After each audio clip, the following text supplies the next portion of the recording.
एक शांत गांव में चमकदार धूप के नीचे बच्चों की हंसी हवा में गूंजती है, क्योंकि रियान, रयान और गुड़िया एक प्राचीन बरगद के पेड़ के पास खेलते हैं। पुराना बरगद का पेड़ रियान के घर के पीछे खड़ा है, जिसकी शाखाएं बच्चों को छाया प्रदान करती हैं। हवा प्रकृति की आवाजों से भरी हुई है, क्योंकि पक्षी खुशी से चहचहाते हैं, जिससे शांति का एक सिम्फनी बनती है। दिन की गर्म चमक में नहाया हुआ यह दृश्य युवा आनंद और प्राकृतिक सुंदरता का एक आदर्श चित्र है। विशाल बरगद के पेड़ के नीचे रियान दृढ़ संकल्प के साथ खुदाई करता है।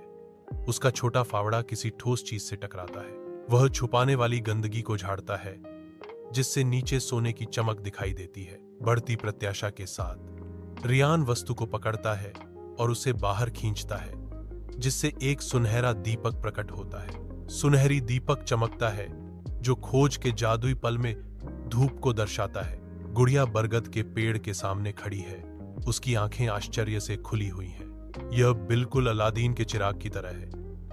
गुड़िया विस्मय से कहती है, रायन। रियान को निर्देशित करता है, उसे दीपक रगड़ने के लिए कहता है। रियान एक पल के लिए हिचकिचाता है, फिर पेड़ के आधार के पास जाता है।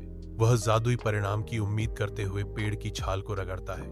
विशाल बरगद के पेड़ के नीचे रियान प्राचीन दीपक को पकड़े हुए है। उत्सुकता के साथ रियान दीपक को रगड़ता है।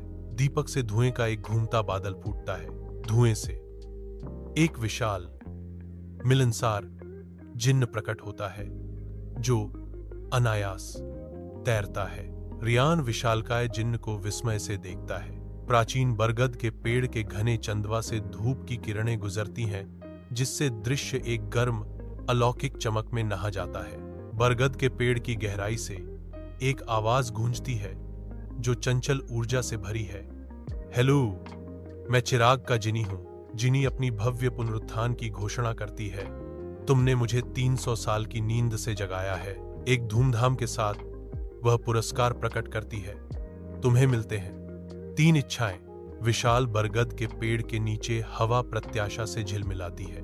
बरगद के विशाल छत्र के नीचे बच्चे बेरोकटोक खुशी से कूदते हैं। रियान बच्चों को देखता है। उसकी आंखें उनकी शुद्ध खुशी को दर्शाती हैं। हवा हंसी और बचपन की बेफिक्र भावना से भरी है। रियान चुपचाप खड़ा है, पूरी तरह से इस पल के आनंदमय माहौल में डूबा हुआ। बरगद के विशाल चंदवा के नीचे सूरज की रोशनी पत्तियों से नृत्य करती है, रियान को रोशन करती है। रियान की मासूम आंखें आश्चर्य से चमकती हैं, क्योंकि वह ऊंचे पेड़ों की शाखाओं को देखता है। अपने युवा सपनों से भरे हृदय के साथ रियान अपनी पहली इच्छा जोर से कहता है। मेरी पहली इच्छा है कि हमारे पास एक उड़ने वाला खेल का मैदान हो। प्राचीन बरगद का पेड़ उस पर नजर रखता है। उसकी पत्तियां सरसराहट करती हैं, मानो उसकी आशा भरी बातों को दोहरा रही हों। कल्पना उड़ान भरती है, क्योंकि रियान बादलों के बीच उड़ते हुए एक खेल के मैदान की कल्पना करता है। बरगद का पेड़ एक मौन संरक्षक रियान की असीम रचनात्मकता को गले लगाता हुआ प्रतीत होता है। विशाल बरगद के नीचे एक असंभव दृश्य खुलता है। स्वर्ग में निलंबित एक खेल का मैदान, झूलों का आकाश में नृत्य, स्लाइडें हवा में चमकती हैं और बंदरबार साहसी साहसी लोगों को बुलाते हैं। युवा आवाजों का एक कोरस फूट पड़ता है, जो हवा को शुद्ध बेकाबू उत्साह से भर देता है। उत्साह से चिल्लाते हुए असंभव खेल का मैदान संतुलन में है। शांत नीले रंग के खिलाफ खुशी का प्रतीक। तेज धूप में एक खेल का मैदान जीवन और हंसी से भरपूर है। अचानक रयान दृश्य पर प्रकट होता है। उसकी आवाज युवा उत्साह से गूंजती है। चलो चले। उसकी आवाज खेल के मैदान में गूंजती है। एक चुनौती और निमंत्रण। खेल का मैदान इंतजार कर रहा है, कार्रवाई के लिए तैयार। बच्चों की हंसी ताजी हवा में गूंजती है, क्योंकि वे उड़ने वाले खेल के मैदान पर खेलते हैं। उनकी खुशी बहते बादलों की पृष्ठभूमि में गूंजती है। ऊपर बादल आलस्य से बहते हैं, क्षणिक छायाएं डालते हैं, जो खेल के मैदान के जीवंत रंगों पर नृत्य करती हैं। पक्षी झपटते और गोता लगाते हैं। बच्चों के खेल के माध्यम से चंचल रूप से एक सन की हवाई बैले में बुनाई करते हैं। गुड़िया एक उड़ने वाले टट्टू की सवारी करती है। जिसके पंख धूप में शानदार ढंग से चमकते हैं। बचपन के आश्चर्य का एक दृश्य, आकाश जो कभी कोमल नीले रंग का कैनवास था, गुस्से में भरे तूफानी बादलों के जमा होने से भयावह रूप से गहरा हो जाता है। एक गूंजती हुई आवाज हवा में गूंजती है। यह आवाज ही एक खतरा है। तूफान के दिल से एक आवाज गूंजती है, बिना अनुमति के कोई उड़ान मजा नहीं। खेल का मैदान शांत हो जाता है। उड़ान का आनंद आशंका की भावना से बदल जाता है। बादल छा रहे हैं जो लापरवाह खेलों के अंत का संकेत दे रहे हैं। रियान विशाल उड़ान खेल के मैदान के बीच खड़ा है, जिन्नी की ओर मुड़ता है। उसकी आंखें बढ़ती चिंता से चौड़ी हैं। रियान के चिल्लाने पर उसकी आवाज में घबराहट आ जाती है। मदद, हम क्या करें? जिन्नी अटूट आत्मविश्वास के साथ जवाब देती है, बादलों को संगीत पसंद है, उन्हें खुश करो। रियान की निगाहें जिन्नी और आसन्न बादलों के बीच झपकती हैं। उसके झुके हुए माथे के पीछे विचारों का तूफान आ रहा है। वह आकाश की ओर देखता है।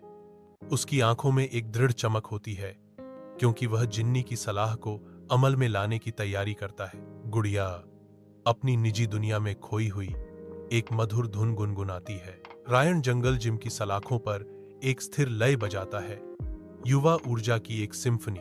रियान एक गाना गाता है। उसकी आवाज युवावस्था के उत्साह से गूंजती है। जैसे ही बादल घूमना शुरू करते हैं, आसमान बदल जाता है। रंगीन गुब्बारों के जीवंत विस्फोट में बदल जाता है। बच्चों का खेल का मैदान अचानक रंगीन गुब्बारों से भर गया। बच्चे हंसते हैं और गुब्बारों के लिए हाथ बढ़ाते हैं। उनके चेहरे खुशी और अचंभा से चमकते हैं। रायन गुरुत्वाकर्षण विरोधी खेल के मैदान पर खड़ा है। उसके चेहरे पर शरारती मुस्कान फैल रही है। सूर्य शानदार संरचनाओं पर सुनहरी चमक बिखेरता है, जो उसकी अगली इच्छा के लिए मंच तैयार करता है। आंखों में चमक के साथ रायन घोषणा करता है, मेरी दूसरी इच्छा है कि हमें एक नाव मिले जो हमें कैंडी से बने एक द्वीप पर ले जाए। रायन एक जीवंत कैंडी द्वीप की कल्पना करता है। उसकी आंखें प्रत्याशा से चमक रही हैं। खेल का मैदान इंतजार कर रहा है, जो रायन के सपनों के मीठे गंतव्य में बदलने के लिए तैयार है। एक सनकी जेलीबीन नाव उभरती है, जो चॉकलेट नदी के नीचे एक मीठी यात्रा शुरू करती है। नाव कैरेमल लहरों से आसानी से गुजरती है। हर लहर नदी की मीठी गहराई का प्रमाण है। मार्शमैलो डॉल्फिन कूदती हैं और खेलती हैं। उनकी आनंदमय हरकतें नदी के जादुई आकर्षण को बढ़ाती हैं। जेलीबीन नाव अपनी यात्रा जारी रखती है, जो मीठे धाराओं और चंचल डॉल्फिन द्वारा निर्देशित है। कैरामेल लहरों और मार्शमैलो डॉल्फिन के बीच चॉकलेट नदी शुद्ध कल्पना और आनंद का क्षेत्र बन जाती है। एक जीवंत और सनकी परिदृश्य खुलता है जैसे ही वे कैंडी द्वीप पर पहुंचते हैं। ऊंचे कपकेक आपस में मिलनसार बातें करते हैं। उनकी आवाजें मीठी हवा में गूंजती हैं। गुमी भालू हंसी के फिट में फट जाते हैं।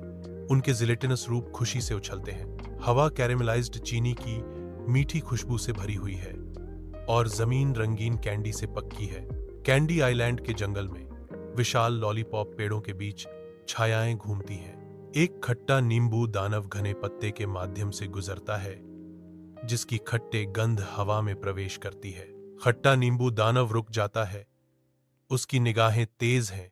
वह तिरस्कार से घोषणा करता है, तुम पहेली के बिना कैंडी नहीं ले सकते। जंगल चुनौती का इंतजार करते हुए अपनी सांस रोकता है। धूप मीठे पत्तों से छनकर आती है, जो कैंडी के पेड़ों और गमड्रॉप फूलों की दुनिया को रोशन करती है। एक नींबू दानव जीवंत वनस्पतियों के बीच खड़ा है, जिसका रूप एक बीमार मीठी गंध बिखेर रहा है। नींबू दानव एक पहेली प्रस्तुत करता है। उसकी आवाज कैंडी द्वीप जंगल में गूंजती है। मेरे हाथ हैं लेकिन बाहें नहीं, एक चेहरा है लेकिन आंखें नहीं, मैं क्या हूं? नींबू दानव एक उत्तर की प्रतीक्षा कर रहा है। इसकी खट्टे गंध प्रत्याशा को बढ़ा रही है। कैंडी आइलैंड जंगल के दिल में गुड़िया अपना सिर झुकाती है। उसका भाव छिपा हुआ है। रियान की आवाज सन्नाटे को चीरती है। एक घड़ी। गुड़िया धीरे धीरे अपना सिर उठाती है। उसकी आंखें आश्चर्य से फैल जाती हैं। जंगल के जीवंत रंग मिली वस्तु की धातुई चमक के साथ विरोधाभास करते हैं। रियान सावधानी से आगे बढ़ता है। उसकी निगाहें घड़ी पर टिकी हैं। गुड़िया रियान को देखती है। उसके चेहरे पर जिज्ञासा और आशंका का मिश्रण है। रसीले कैंडी द्वीप जंगल के बीच लेमन डेमन की तीखी चीख पेड़ों के माध्यम से गूंजती है। विजयी उत्साह के साथ। लेमन डेमन चिल्लाता है, सही। चकाचौंध भरी रोशनी में लेमन डेमन बदलना शुरू कर देता है। प्रकाश तेज होता है, नींबू दानव को घेर लेता है क्योंकि उसका रूप बदल जाता है। जहां कभी एक राक्षस खड़ा था, अब जंगल में धूप में चमकता हुआ एक ताजा नींबू पानी का फव्वारा खड़ा है। हंसी हवा में भर जाती है क्योंकि बच्चे कैंडी द्वीप के जंगल के दिल में प्रवेश करते हैं। प्रसन्नता से वे तलाश शुरू करते हैं। उनकी आवाजें शर्करायुक्त परिदृश्य में गूंजती हैं। जेबें खजाने का भंडार बन जाती हैं क्योंकि वे द्वीप की मीठी प्रचुरता से भर जाती हैं। कैंडी आइलैंड का जीवंत जंगल शुद्ध निर्दोष आनंद का खेल का मैदान बन जाता है। प्राचीन बरगद के नीचे रियान और जिनी के चेहरों पर धूप नाचती है। रियान की निगाहें नरम पड़ जाती हैं क्योंकि वह अपनी हार्दिक इच्छा व्यक्त करता है। क्या मेरी आखिरी इच्छा यह हो सकती है कि हम हमेशा सबसे अच्छे दोस्त बने रहें और इस दिन को कभी न भूलें? रियन और जिनी के चेहरों पर रंगीन धूप की छाया पड़ती है क्योंकि वे एक साथ खड़े हैं। बरगद का पेड़ उन पर नजर रखता है। उसकी प्राचीन शाखाएं उनकी दोस्ती की मूक गवाह हैं। बरगद के पेड़ के शांत आलिंगन में उनका बंधन गहरा होता है जो उस दिन की याद में अंकित है। विशाल बरगद के पेड़ के नीचे जिनी का चेहरा गर्मजोशी से चमकता है। उसकी आंखें चमक उठती हैं जो शुद्ध खुशी का प्रतिबिंब है। वह धीरे से फुसफुसाती है, यह अब तक की सबसे अच्छी इच्छा है। सूर्य की रोशनी पत्तियों से छनकर उसके चारों ओर एक जादुई चमक बिखेरती है। एक हल्की हवा पत्तों को सरसराहट देती है, मानो पेड़ भी उसकी भावना से सहमत हो। प्राचीन बरगद के पेड़ की पत्तियों से धूप छनकर दृश्य पर एक अलौकिक चमक बिखेरती है। रियान के हाथों में सुनहरा दीपक फिर से प्रकट होता है जिसकी सतह प्रकाश में चमक रही है। रियान दीपक को ध्यान से देखता है। उसकी भौहें एकाग्रता में सिकुड़ जाती हैं क्योंकि वह इसके जटिल विवरणों का अध्ययन करता है। जिनी की आवाज धीरे से गूंजती है, उसके शब्दों में एक स्थायी गर्मी। मुझे किसी भी समय कॉल करें, छोटे रियान। प्रकाश धीरे धीरे स्पंदित होता प्रतीत होता है, मानो रियान के स्पर्श का जवाब दे रहा हो। प्राचीन बरगद का पेड़ मैजेस्टिकली मंडराता है।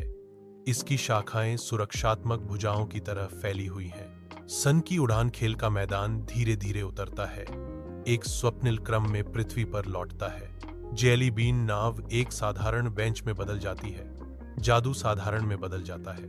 रायन गुड़िया को देखता है, उसके होठों पर एक हल्की मुस्कान है क्योंकि दिन के रोमांच उसके दिमाग में बने रहते हैं। रायन फुसफुसाया, वह सबसे अच्छा दिन था।